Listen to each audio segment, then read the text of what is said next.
Assalamualaikum warahmatullahi wabarakatuh. Hai, seperti pada video-video sebelumnya, nama saya masih Cynthia Pujana Senda dengan NIM 19110081 dari Prodi S1 Farmasi semester 2B Universitas Khadir Bangsa Palembang. Pada video kali ini, saya akan menjelaskan tentang kelarutan. Jadi video ini adalah lanjutan dari video yang kemarin. Let's start watching. Kelarutan. Bisa kita lihat di sini. Kelarutan merupakan suatu zat dalam suatu pelarut yang menyatakan jumlah maksimum suatu zat yang dapat larut dalam suatu pelarut. Kemudian, faktor-faktor yang dapat mempengaruhi kelarutan. Yang pertama, jenis pelarut, yaitu senyawa polar atau mempunyai kutub muatan akan mudah larut dalam senyawa polar, misalnya gula, NaCl, alkohol, dan semua asam merupakan senyawa polar. Kemudian ada senyawa nonpolar. Senyawa nonpolar akan mudah larut dalam senyawa nonpolar, misalnya lemak mudah larut di dalam minyak. Senyawa nonpolar umumnya tidak larut dalam senyawa polar, misalnya NaCl tidak larut dalam minyak tanah. Yang kedua, suhu. Kelarutan suatu zat padat dalam air semakin tinggi bila suhunya dinaikkan. Adanya panas atau kalor mengakibatkan semakin renggangnya jarak antara molekul zat padat tersebut. Merenggangnya jarak antara molekul zat padat menjadikan kekuatan gaya antar molekul tersebut menjadi lemah, sehingga mudah terlepas oleh gaya tarik molekul-molekul air. Yang ketiga, konsolvensi. Konsolvensi adalah peristiwa kenaikan kelarutan suatu zat, adanya penambahan pelarut lain atau modifikasi pelarut. Misalnya luminal tidak larut dalam air, tetapi larut dalam campuran air, tetapi larut dan gliserin atau solusio petit. Yang keempat, kelarutan. Zat yang mudah larut memerlukan sedikit pelarut, sedangkan zat yang tidak mudah larut memerlukan banyak zat pelarut. Yang kelima, salting out.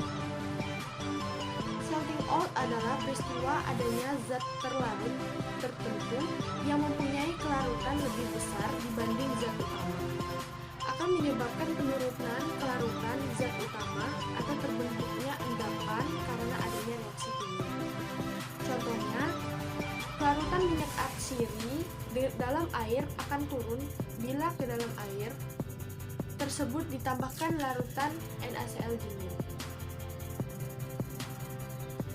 Kemudian ada salting in. Salting in adalah zat terlarut tertentu yang menyebabkan kelarutan zat utama dalam solvent menjadi lebih besar. Contohnya, riboflavin tidak larut dalam air, tetapi larut dalam larutan yang mengandung nikotinamida. Yang ketujuh, pembentukan kompleks.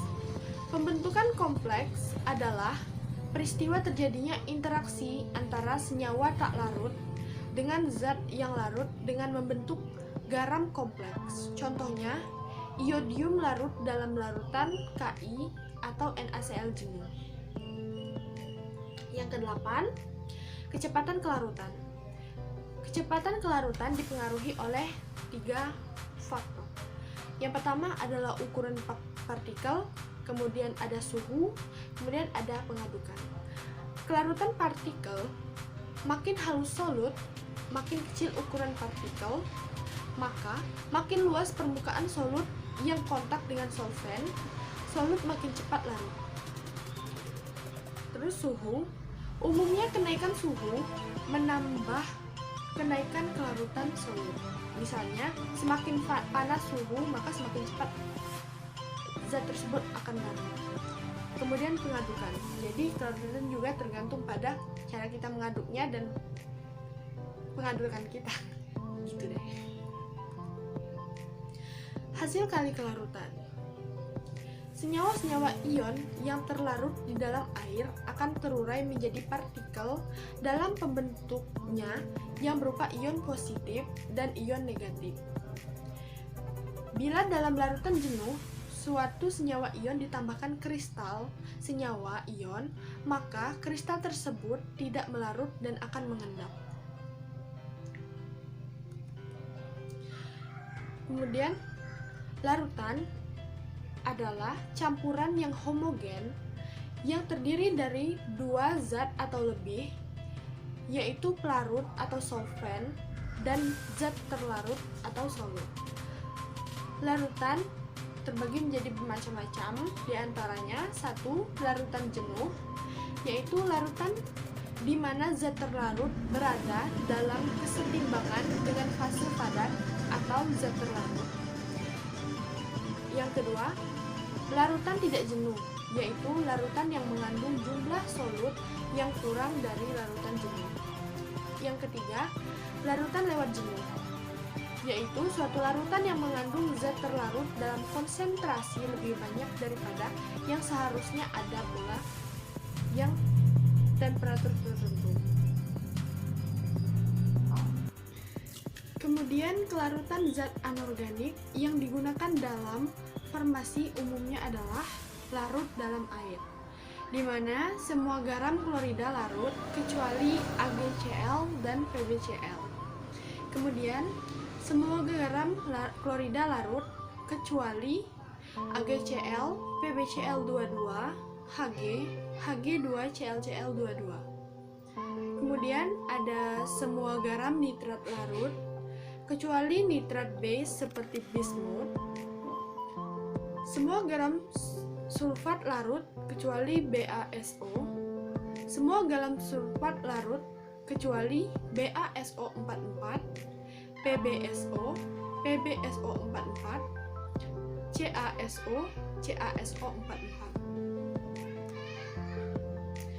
Yang kedua, tidak larut dalam air. Semua garam karbonat tidak larut kecuali K22CO CO33, NO, Na, Na22CO CO33, NH, NH44, CO, dan CO33. Semua oksida dan hidroksida tidak larut kecuali KOH, NaOH, NH44OH, OH, BaO, BaOH, BaO, dan BaOH22.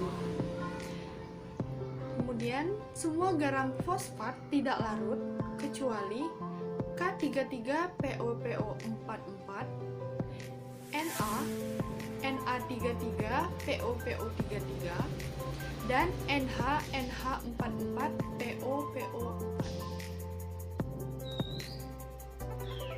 Cara mempengaruhi kelarutan ya ada 3. Yang pertama kimia, kemudian ada fisika, yang terakhir ada farmaseutika. Yang pertama yaitu kimia. Perubahan kimia dengan pembentukan garam, ester, kompleks, dan lain-lain. Kemudian yang kedua ada fisika. Perubahan bentuk kristal zat aktif, solvent, dan hidrat. Kemudian yang terakhir ada farmaseutika, di mana penambahan eksipien atau bahan pelarut, pembentuk kompleks, dan lain-lain. Metode meningkatkan pelarut.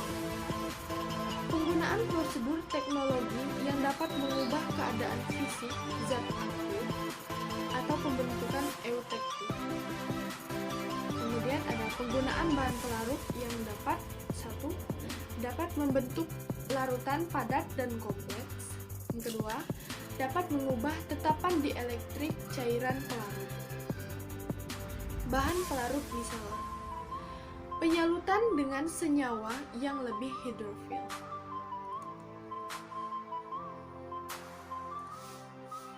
Oke guys, thank you for watching, semoga bermanfaat. Don't forget to like, comment, share, and subscribe this video. Wassalamualaikum warahmatullahi wabarakatuh.